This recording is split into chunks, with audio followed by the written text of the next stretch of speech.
伊甸园时期，当时还是天使的克如利，又为什么要引诱亚当和夏娃偷吃苹果呢？只是单纯为了满足自己的好奇心吗？还是他对上帝的意图和规定产生了质疑？不过，自从亚当夏娃违背旨意的那一刻起，他们便开启了分辨善恶的知识，这也意味着他们拥有了自主思考和选择的权利。随后，亚当带着夏娃逃出了伊甸园。原来，在现场的不止克如利一个天使，还有同样是天使的拉斐尔，身着白衣彰显出他与克如利的立场不同。虽然拉斐尔不赞同克如利的做法，但他却没有出手阻止，甚至还把上帝赠予他的火焰剑送给人类防身。两人对待事物的处理方式，注定他们要走向天堂与地狱的两条路。可刚逃出伊甸园的亚当和夏娃，就用火焰剑杀死了无辜的野兽。这下拉斐尔也不知道是喜还是忧了。If I did the good thing and you did the bad one.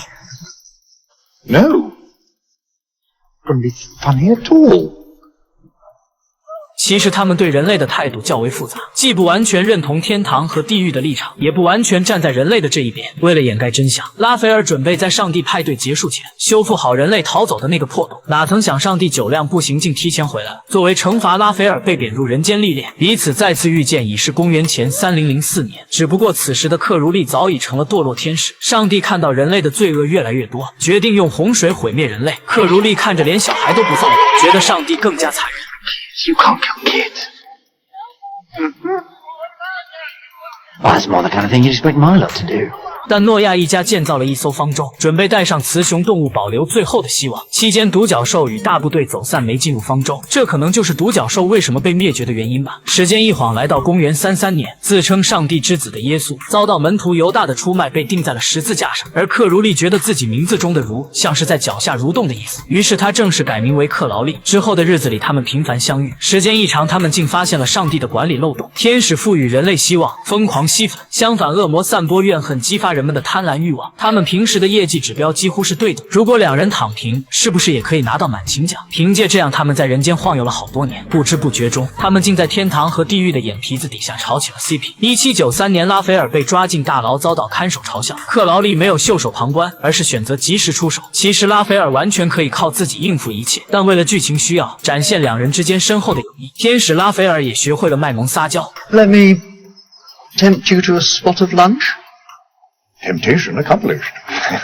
本以为能一直这么快乐地混下去，哪曾想地狱即将派发的绝密任务打破了那份宁静。地狱使者从土里缓慢浮出地面，他们命克劳利将撒旦之子投放地球。等撒旦之子11岁生日时，天堂与地狱就会开战，末日也必定会降临。迫于撒旦的威严，克劳利只能照做。此时修道院也已经计划好如何把外交官将要出生的孩子换成撒旦之子，而克劳利也如约赶到了修道院。他不情愿地将篮子递给修女就离开了。 Do you think he'll remember me when he grows up?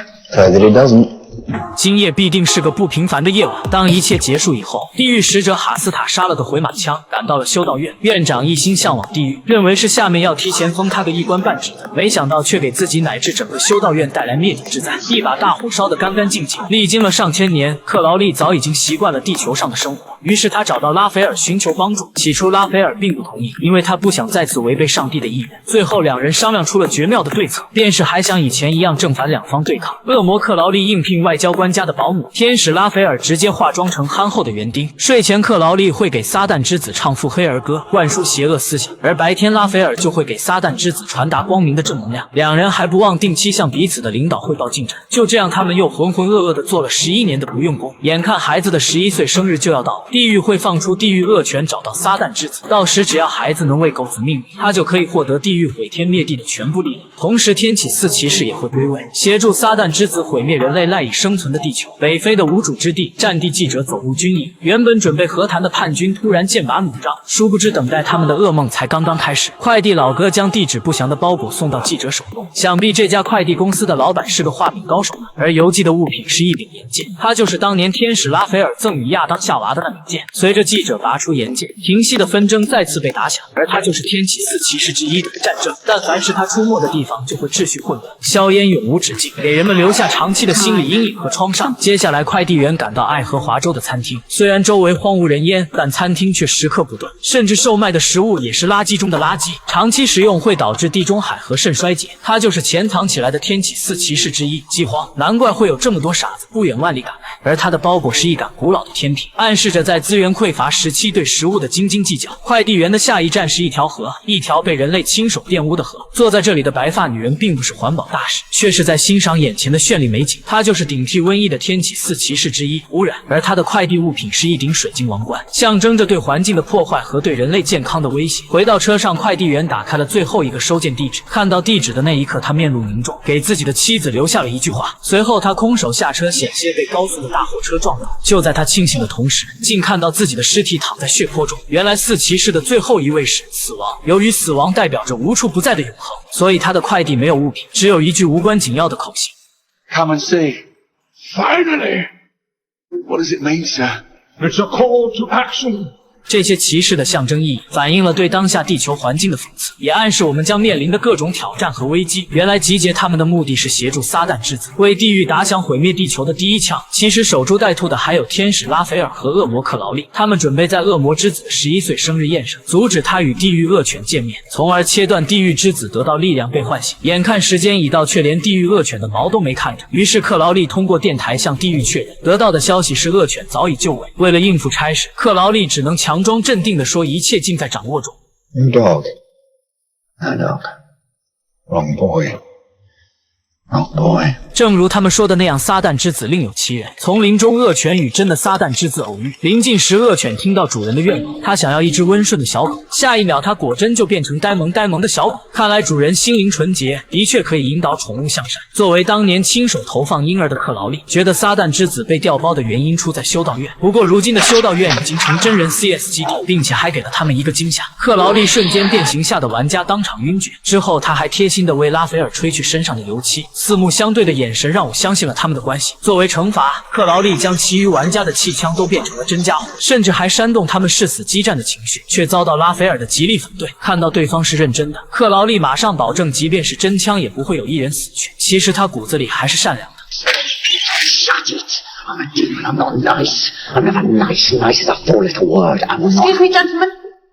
争吵声吸引来的人，恰好是当年从克劳利手中接过婴儿的修女。没错，当年还有一位孕妇在修道院生产，只不过修道院经历一场大火，档案早已成了灰烬。得知末日之战无法阻止，克劳利恳求好友能与他一同逃离地球，随便什么星球都可以。 How long have we been friends? 6,000 years. Friends? We're not friends. We are an angel and a demon. We're on our side. There is no our side, Crowley. Not anymore. It's over. 就这样，6000年的友谊第一次出现了裂痕。即便是这样，拉斐尔也从来没想过放弃人类。他觉得自己背后的天堂也是这么想。随后，他找到上级加百列，希望他可以保住地球以及人类，但换来的却是冷漠的嘲讽。其实，地狱早就向天堂发起了战书，如今他们只关心这场战役谁会是最后的赢家，因为只有获胜的一方才有权利塑造下一个全新的世界。拉斐尔的反战观点也让他身陷囹圄。天使米迦勒举报他私下与恶魔合作，这也成为了他吃里扒外的罪名。屡屡受挫，让拉斐尔明白了一个道理：无论自诩人善的天堂，还是恶名昭著的地狱，自始至终都把人间视为可有可无的玩物。此刻他彻底绝望了。不过眼下连他自己都还不知道，他之前偶然得到的一本预言笔记，记载着有关世界末日的所有信息提示，完全可以阻止毁灭爆发。倘若想要追溯这本书的起源，那就必须要从公元1656年说起。村长召集村民临时成立了猎巫团，势必要弄死能未卜先知的女巫。但女巫不仅猜到了他们的来意，甚至早已预料到他们会用出什么刑罚，无所畏惧的表现反倒让民众有些胆怯。转眼间，他自己走上了行刑台。原来他们准备活活烧死女巫，可在点火后的一刹那，村长才发现木材里藏着大量炸药。既然女巫早就预料到自己的死，必然会带走这些站脚助威的贵子。不过在她死前，给女儿留下了一本预言笔记，其中一条明确标注：1980年12月，一颗苹果崛起，但无人能吃，将所有资金都投给乔布斯。虽然女儿现在不明白是什么意思，她的后人的确通过笔记过上了富足的生活。350年过去了，笔记已经传到女巫的曾孙女这一代。如今安娜能将笔记倒背如流，另外一个与她有关的人却活得差强人意，那就是村长的曾孙子。别看牛顿这个名字起得很睿智，可他却是祖传的倒霉体质，那是干一样毁掉一个行业的存在。长大之后，本以为应聘与世无争的文员就会没事，哪曾想第一天上班便引起电脑瘫痪，乃至整个公司停电。Sorry. Not very good with computers. 就这样，他再一次丢了工作。即使早已习惯，但他内心还是有着不小的挫败感。在亲戚的口中得知祖先的陈年旧事。其实当年爆炸后，猎巫团并没有消失。牛顿的舅舅一直相信世间一切的灵异事件都是有原因的，但不管是好运还是厄运都持续不了多久，因为笔记上有预言，2天后尘世间的撒旦之子将觉醒神力，到时他会率领天启4骑士毁灭人类。为了阻止悲剧，安娜赶到塔德菲尔德小镇，利用超能力查看所有人的能量场，却没有丝毫进展。他觉得夜晚找到恶魔之子的几率大一些，便开始在树林里骑车狂奔。毫无疑问，他被汽车给撞飞了。 You hit someone. I didn't. Someone hit me. 而此时克劳利与拉斐尔还没有绝交，天使拉斐尔运用神力救了安娜，并好心送她回家。殊不知这一撞大大提升了拯救世界的希望。安娜竟把预言书落在了车上，之后6000年的友谊出现了裂痕。失落的拉斐尔才意识到预言书的绝妙，预言书竟预测到他会看到笔记，甚至连一旁凉透的咖啡都能了然。于是拉斐尔用了1晚上的时间，竟真的找到撒旦之子寄养在凡间的地址。从这里可以看出，拉斐尔要比安娜更能看懂预言笔记。 Sorry, right number.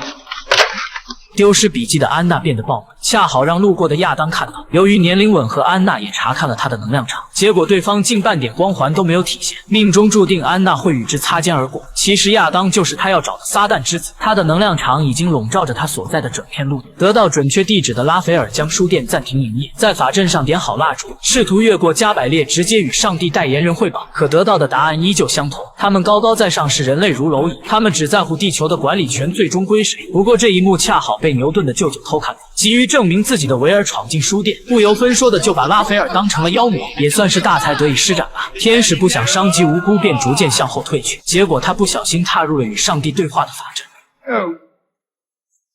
Fuck. 当场肉身被化为灰烬，而灵魂被强行收回天堂。看到这些，维尔还真认为是自己的法术起了作用。开门离开的风雨吹倒了烛台，书店也将像他的肉身一样化为灰烬。当克劳利看到书店起火，以为拉斐尔在火灾中丧生，他的内心充满了悲伤和悔恨。想必克劳利是真的害怕了，不想想天使会被火灾烧死吗？但克劳利的危机却即将要来临。哈斯塔不仅知道克劳利弄丢了小少爷，并且还知道克劳利私下与天使举止亲密。痛失好友的恶魔克劳利喝酒买醉，伤心已经让他忘了世界末日的事儿。猛然间，克劳利竟看到了好友的灵魂。 Did you go to Alpha Centauri? No, I'll change my mind. I lost my best friend. 原来拉斐尔肉身被毁，灵魂却回到了天堂，而天堂也是一片混乱。他们分发装备，已经放弃了拯救人类。可拉斐尔的初心依旧坚定，即便没有了肉身，他也要回到地球。2个千年好友又站在了同一战线。拉斐尔需要先找个合适的肉身，而克劳利在赶去前还有件重要的事要做。他回到家，打开保险柜，戴上厚厚的胶皮手套，取出保温杯，是上世纪拉斐尔送给他的天堂圣水。这东西是恶魔的克星。地狱发现克劳利与天使密谋合作，特意派哈斯塔来押他回去。可他们刚开门就感受到同为恶魔的顽皮，前面的小恶魔瞬间被化成蟒水，而躲过一劫的哈斯塔也被吓成了尖叫鸡。克劳利拿起喷壶威胁对方千万别动，但他万万没有想到喷壶会漏水。Time to go, Crowley.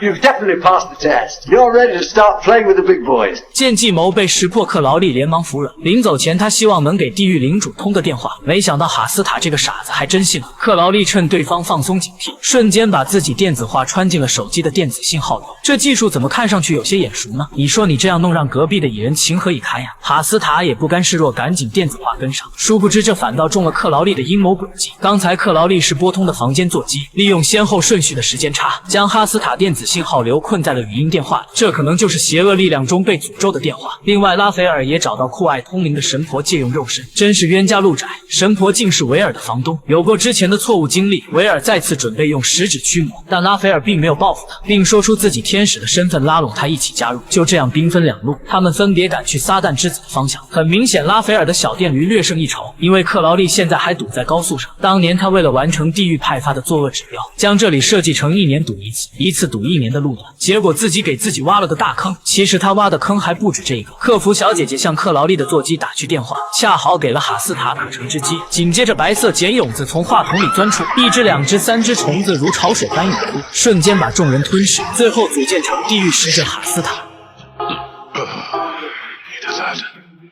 恢复自由，他第一时间出现在克劳利面前。同时，天启4骑士先一步占领了空军基地，甚至放出地狱火挡住克劳利的去路。但凡是亲眼目睹的人都会被瞬间洗脑。为了拯救地球上的人类，克劳利想到了好友拉斐尔，于是他没有犹豫，直接冲进火海。哈斯塔被烈火焚烧得魂飞魄散，彻底凉凉。而克劳利凭借着强大的信念安然无恙，并且意外获得燃烧着火焰的灵魂战车。可还是来晚了一步，亚当已经意外觉醒了恶魔之力。接下来他又会如何利用这股庞大的力量？夜晚，亚当进入梦乡，世界变得让人惊掉下巴。各国的核电厂能源充沛的爆表，他们作死的打开核燃料仓检查，却发现里面的核反应堆凭空消失了，取而代之的竟是一颗糖果。对，这就是亚当床边的普通糖果。而更惊奇的还在后面，100吨重的游轮突然撞上暗礁，一把年纪的船长开始怀疑人生。万年前的古希腊传说，亚特兰蒂斯之城浮出水面，原来他们一直戴着潜水帽生活在海底。日本的捕鲸船便遭到深海巨物的袭击，仅仅一天就有5艘船沉没，吓得小日子不敢出门。只可惜他自己浑然不知，但纸终究是包不住火。亚当意外看到了象征撒旦的画像，这一刻某种低吟传进他的耳朵。 You coming, Adam? I didn't say you could go. See you after lunch. 如今亚当彻底觉醒了撒旦之子的基因，小伙伴们还心大的回家吃饭。突然看到亚当竟先他们一步出现，此刻他们意识到危机，想要离开。虽然他们思想是独立的，可双腿却不听使唤的跟随着。撒旦之子向大家灌输自己的地狱价值观，觉得如今的人类已经烂到根了，他要让所有核弹爆炸摧毁整个地球，重新开辟出另一个完美的世界。每个小伙伴都将是未来7大洲的统治者，就连他养的狗子也分到了澳大利亚，而撒旦之子却什么地盘也没给自己。 他只希望小伙伴能像以前一样继续陪着他，可他的朋友们却不同意。毕竟每个人都有自主选择的权利，谁也不想错过自己美好。要是谁得了鼻炎，是不是就没救了？当撒旦之子看到小伙伴掉眼泪时，他又想让大家开心，让大家笑。想必他也不清楚自己想要的是什么吧。于是他让小伙伴自行选择是去是留。小伙伴们拔腿就跑，连一直跟随他的地狱犬也跟着离开。撒旦之子的怒吼令天地变色。此刻亚当逐渐有了自我意识，开始思考自己的身份和使命。他意识到自己不必完全遵循撒旦的计划，而是可以根据自己的意愿做出选择。清醒后，他向小伙伴道歉，请他们帮自己一起拯救被毁灭的人间。其实这就是孩童们的友谊，绝交容易，和好也很容易。但此时天启4骑士不仅占领了空军基地，战争还激活了所有国家的核武器。现在是一切就绪，只欠东风，只需亚当摇旗，恶魔与天使之间的战役才可以打响。 What the heck? You really just say what the heck? 此时，拉斐尔带着维尔赶到了空军基地，但看守死活不让他们进去。由于之前的经历，维尔膨胀的不行，一个劲儿的问对方有没有看到他的大手。克劳利的赶到才让他暂时消停，随后大门竟自己打开。这次维尔真的相信是自己让奇迹发生了，其实是亚当带小伙伴赶来的原因。他能感觉到4骑士的气息，直接呼喊：世界末日前的17分钟，各方势力终于在这里会面。拉斐尔附身的神婆突然出手，却打偏了，差点被枪杀的撒旦之子却没有愤怒，他反倒用真言之力替拉斐尔重塑了肉身。此刻的撒旦之子已经打消了毁灭的想法。面对地狱天启4骑士，他鼓励小伙伴说：魔鬼都是人心的恐惧，并不是真实的。小女孩听懂了他的话，率先站了出来，勇敢面对4骑士之一的战争。I believe in peace, bitch. I believe in a clean world. And I believe in food and a healthy lunch. Didn't that used to be your soul? I do believe it was. 3骑士接连败下阵来。由于死亡是自然规律的一部分，他的职责是收割生命，而不是阻止或干预每一个死亡事件。所以他张开黑夜的双翼消失了。牛顿也运用自己的倒霉体质，成功阻止了核武器的发射。也许在未来的某一天，人类贪念恶念滋生，天启4骑士将再次孕育而出。很显然，天堂与地狱对这个结果并不满意。加百列和地狱大军同时现身，他们尝试和撒旦之子交手，劝说他毁灭人间。见劝说无效，他们决定向他的父亲撒旦告状。之后，克劳利突然感觉到泰山压顶，这就是撒旦的阵雨，也预示着黑暗即将要降临。但拉斐尔并没有放弃。Come up with something, or I'll never talk to you again. 对于克劳利来说，拉斐尔不理他，远胜过一切威胁。于是他将2人拉入时间暂停的空间，希望亚当能想出对付他老爹的办法。无论发生什么，他们都会陪在亚当的身边。当他们回到地狱，大地开始剧烈震动，赤红的魔爪破土而出，伴随无尽之火，地狱的主人撒旦终于现身。他怒斥逆子让他滚过来。面对巨大的魔鬼，亚当毫不畏惧。撒旦没有陪伴过他成长，也没有给过他父爱，根本就算不上他的父亲。言出法随的能力再次生效，连撒旦都无法抵御，化成了黑烟。你还别说，亚当果真是个恶魔，他是个专门坑爹的恶魔。一切结束，世界依旧平静。拉斐尔的书店恢复了原样，克劳利烧毁的爱车也完好如初。可天堂与地狱万众期待的仗没打成，总得要有人背这口锅。而拉斐尔与克劳利就是最佳的人选。为了惩罚他们，天堂和地狱居然合作。地狱用天堂的神圣之水给克劳利沐浴，天堂则借来地狱之火焚烧拉斐尔。万没想到，明明都是彼此要命的东西，两边不但没事，反而享受的要命。